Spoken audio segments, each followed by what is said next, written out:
Terima kasih Anda masih bersama kami dalam Kompas Petang. Saudara, kasus pembunuhan dan ruda paksa Vina oleh geng motor di kota Cirebon, Jawa Barat 8 tahun yang lalu kembali ramai diperbincangkan usai kasus ini difilmkan.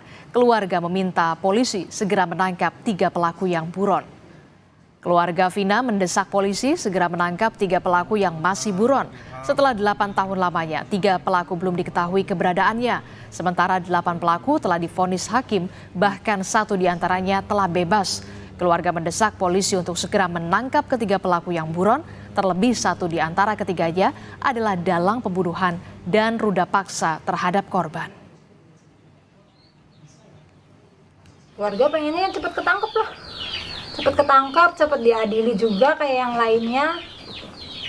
Karena sudah menghilangkan nyawa orang kan. Ya jangan enak berkeliaran di luar lah. Mungkin karena banyak dukungan makanya Polda sekarang bergerak. Kalau dulu kan hanya keluarga yang tanya sana sini tetap aja udah stuck, nggak ada perkembangan lagi. Harapannya cepat ketangkep, cepat diadilin. Saya minta sama polisinya juga jangan karena film mereka bergerak lagi gitu kan. Setelah nanti filmnya redup, orangnya belum ketemu, tutup buku lagi. Saya nggak mau.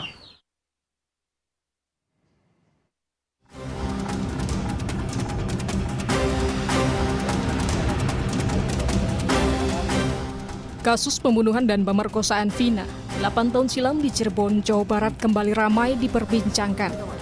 Keluarga mendapat dukungan publik setelah peristiwa tragis itu difilmkan. Awalnya, kematian Vina dan Eki sempat direkayasa para pelaku yang dibuat seolah-olah kecelakaan tunggal. Namun dalam penyelidikan polisi menemukan luka tak wajar. Polisi menyimpulkan telah terjadinya pembunuhan dan pemerkosaan di kasus ini. Polisi menangkap 8 dari 11 orang tersangka yang terlibat pembunuhan dan penganiayaan Vina, namun 3 pelaku lainnya hingga kini masih belum juga ditangkap. Polisi mengungkap kesulitan untuk mengungkap identitas karena 8 pelaku lain enggan mengungkap identitas 3 buronan itu.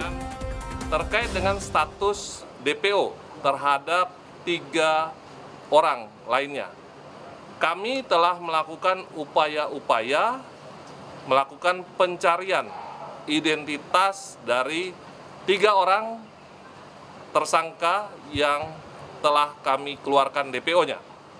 Kemudian upaya pencarian ini, baik pemeriksaan saksi-saksi maupun 8 tersangka yang sudah divonis, ya, yang sudah ada di rutan lembaga pemasyarakatan, itu tidak ada menunjukkan ya identitas asli dari ketiganya.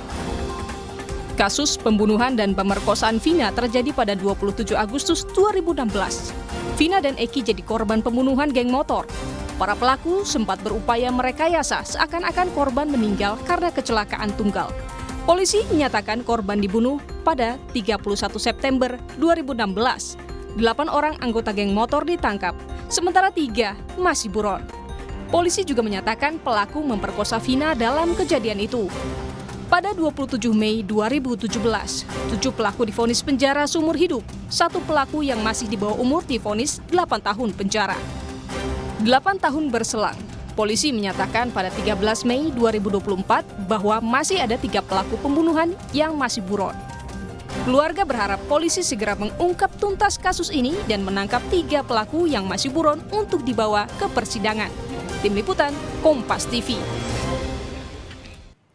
Hari ini saudara, keluarga korban pembunuhan dan ruda paksa Vina menemui pengacara Hotman Paris di Jakarta, dan keluarga korban ini mencari bantuan untuk mengungkap dan mengusut tuntas kasus Vina, saudara, terhadap para pelaku yang masih buron sampai dengan saat ini.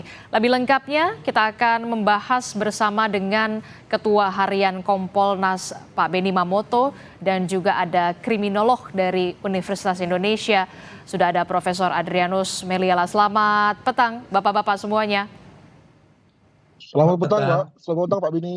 Ya, saya ke Pak Benny dulu. Pak Benny, ini kan kasusnya sudah lama sekali ya, bergulir 8 tahun lamanya, kemudian mencuat kembali setelah kasus ini kemudian difilmkan begitu ya, dengan judul yang sama.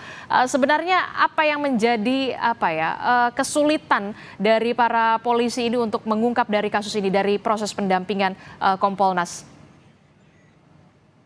Ya, yang pertama kami sampaikan bahwa Kompolnas sudah mensupervisi beberapa kasus yang masih belum terungkap sampai sekarang, seperti contoh pembunuhan anak sekolah di Bogor yang sudah sekian tahun belum terungkap, kami sudah turun, kemudian gelar perkara, kemudian kita berdiskusi dengan tim penyidik, kemudian kasus Subang itu juga sama, kami turun 2 kali sampai dengan ikut rekonstruksi. Nah, dalam kasus ini saya yakin dengan ditangani oleh Direskrimpum Pembesurawan, beliau sudah berhasil mengungkap kasus Subang yang tadinya berlarut-larut. Kami optimis kasus ini akan terungkap. Soal lamanya, ini memang banyak faktor. Pertama, bagaimana olah TKP, kemudian bagaimana pendalaman penanganan ketika di awal, karena bagaimanapun ketika 8 orang itu maju ke pengadilan, di pengadilan kan diuji dan biasanya berkembang. Nah, ini apakah sudah juga ditindaklanjuti? Nah, ini Pak Surawan terima warisan ini, kondisi di mana sudah ditangani sekian pejabat, sekian dir, sekian penyidik, berestafet. Oleh sebab itu kerja keras harus dilakukan dan kami sudah berkomunikasi kalau kami akan ngawal terus dan kami optimis. Oke. Ada saatnya kasus ini akan terungkap. Nah, tapi kan kemudian menjadi kekhawatiran juga adalah fakta dan juga barang bukti mungkin yang sudah rusak karena ini sudah 8 tahun berlalu, Pak Beni. Betul, jadi saya sampaikan tadi kan, ketika olah TKP awal itu sangat menentukan. Bagaimana yang terjadi dengan kasus Subang? Terungkap di persidangan kalau kita ikuti. Ada obstruction of justice, ada saksi yang direkayasa oleh pihak tertentu dan sebagainya, itu terungkap di pengadilan. Tidak tertutup kemungkinan kasus ini terjadi hal yang sama. Oleh sebab itu, mari kita sama-sama berikan kesempatan. Karena sekarang sedang serius untuk secara optimal dilakukan evaluasi kembali penyidikan yang dulu dilakukan, kelemahannya di mana, kemudian adakah yang perlu didalami dan sebagainya. Oke, saya ke Prof. Adrianus. Prof, ini gimana kalau misalkan kita lihat ini 8 tahun berlalu, jadi sebenarnya faktor apa sih yang kemudian menjadi kesulitan polisi untuk mengungkap kasus ini? Saya mengutip kata-kata Pak Beni tentang warisan. Jadi kalau orang terima warisan itu umumnya seneng, maka kalau di kepolisian tuh terima warisan tuh nggak seneng gitu ya. Kenapa? Karena biasanya yang ditinggalkan adalah kasus rusak, kasus yang sudah acak-acakan. Nah, kenapa acak-acakan ya? Tadi pada saat awalnya ditangani secara acak-acakan juga. Nah, mentalitas di teman-teman kepolisian adalah begitu kemudian dia terima kasus acak-acakan, maka kerjanya juga tidak sepenuh hati, lalu kemudian cenderung ditumpuk. Yang ditangani adalah kasus yang hari ini datang, yang menarik perhatian orang, kasus atensi, dan sementara kemudian kasus yang sudah terjadi pada waktu-waktu lalu kemudian makin tertumpuk di bawah. Nah, maka muncullah istilah dalam bahasa ilmu adalah cold case, kasus dingin, kasus yang tidak lagi menjadi perhatian. Nah, maka saya bersyukur ada teman-teman yang mengangkat ini menjadi kasus yang hangat kembali agar menjadi perhatian. Tetapi kan tentu tidak bisa begini terus. Kita lalu harus melihat kasus ini sebagai satu call ya atau reminder kepada kepolisian tentang bagaimana manajemen penyidikan itu dilakukan. Bahwa walaupun sudah lama, sudah cold ya, tetap kemudian lalu perlu ada satu mekanisme agar kemudian ditangani kembali. Nah, saya misalnya berkali-kali mengusulkan agar di kepolisian itu ada satu unit ya atau direktorat kalau memang itu tingkat Mabes Polri untuk melakukan penanganan terhadap kasus-kasus yang cold ini. Di mana dalam rangka penanganannya tidak perlu ada limit waktu, tidak perlu ada limit anggaran, dan kalau perlu ya seluruh kewenangan ditumpahkan. Kenapa? Karena kalau pakai waktu nanti kan sudah namanya juga kasus rusak. Kalau pakai pendekatan anggaran ya nanti kemudian terbatas lagi pada anggaran yang ada. Sekali lagi kita berpulang pada pada output dari kegiatan sidik itu. Demikian. Oke, tapi begini Prof, kalau kita melihat fakta dan juga barang bukti yang ada, termasuk juga fakta-fakta di persidangan pada saat persidangan sebelumnya begitu, apa yang bisa dilakukan oleh kepolisian untuk bisa segera menangkap atau menemukan pelaku yang 3 ini yang masih buron ini, masih berkeliaran di luaran? Ya tadi kalau menyebut tadi yang dikatakan oleh Pak Beni, misalnya soal kasus Bogor itu kan terjadi karena CCTV-nya kabur gitu ya, sehingga kemudian lalu tidak berani kemudian, atau ketika di blow up, di zoom out, sehingga lalu kemudian gambarnya pecah. Bandingkan juga dengan kasus Akseina, di mana memang sulit sekali bagi kepolisian untuk mengungkap pelakunya. Nah masalahnya pada kasus ini kan sudah ada pelakunya, tinggal kemudian didalami.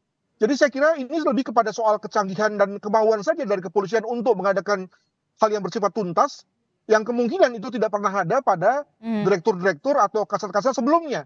Jadi saya kira kita perlu berterima kasih lah kepada masyarakat yang mengangkat hal ini kembali. Artinya dari segi teknik penyidikan, teknik wawancara, itu saya kira bukan hal yang sulit sekali ya, apalagi dengan konteks sekarang ini. Demikian. Oke, ini kan kita juga menemukan polisi mengatakan bahwa pelaku atau terpidana, kita menyebutnya terpidana karena memang sudah ada vonis begitu, enggan mengungkap sebenarnya identitas asli terkait dengan 3 orang yang masih buron ini. Apa yang menjadi penyebab kemudian para terpidana ini juga enggan untuk mengungkap identitas? Jangan dijawab dulu Pak Beni ataupun Prof Adrianus, kita jeda dulu, tetaplah bersama kami di Kompas Petang.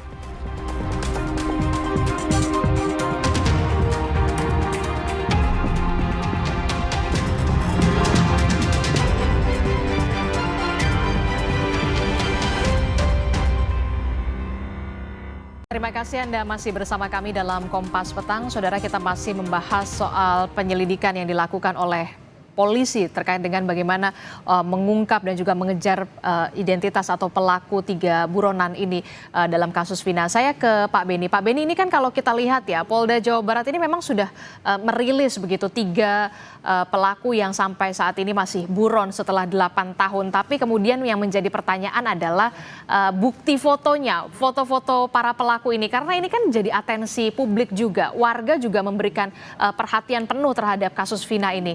Justru malah menyulitkan dong kalau memang tidak ada fotonya, Pak Beni. Ya, jadi satu DPO yang diedarkan ke publik itu memang idealnya atau setidaknya ya, itu ada identitas lengkap dari buronan tersebut.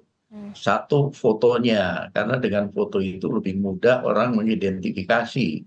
Kita tahu seperti dulu contohnya, ada salah satu program TV Wanted itu dengan diekspos di acara itu kemudian banyak yang terungkap karena fotonya diedarkan lewat media itu.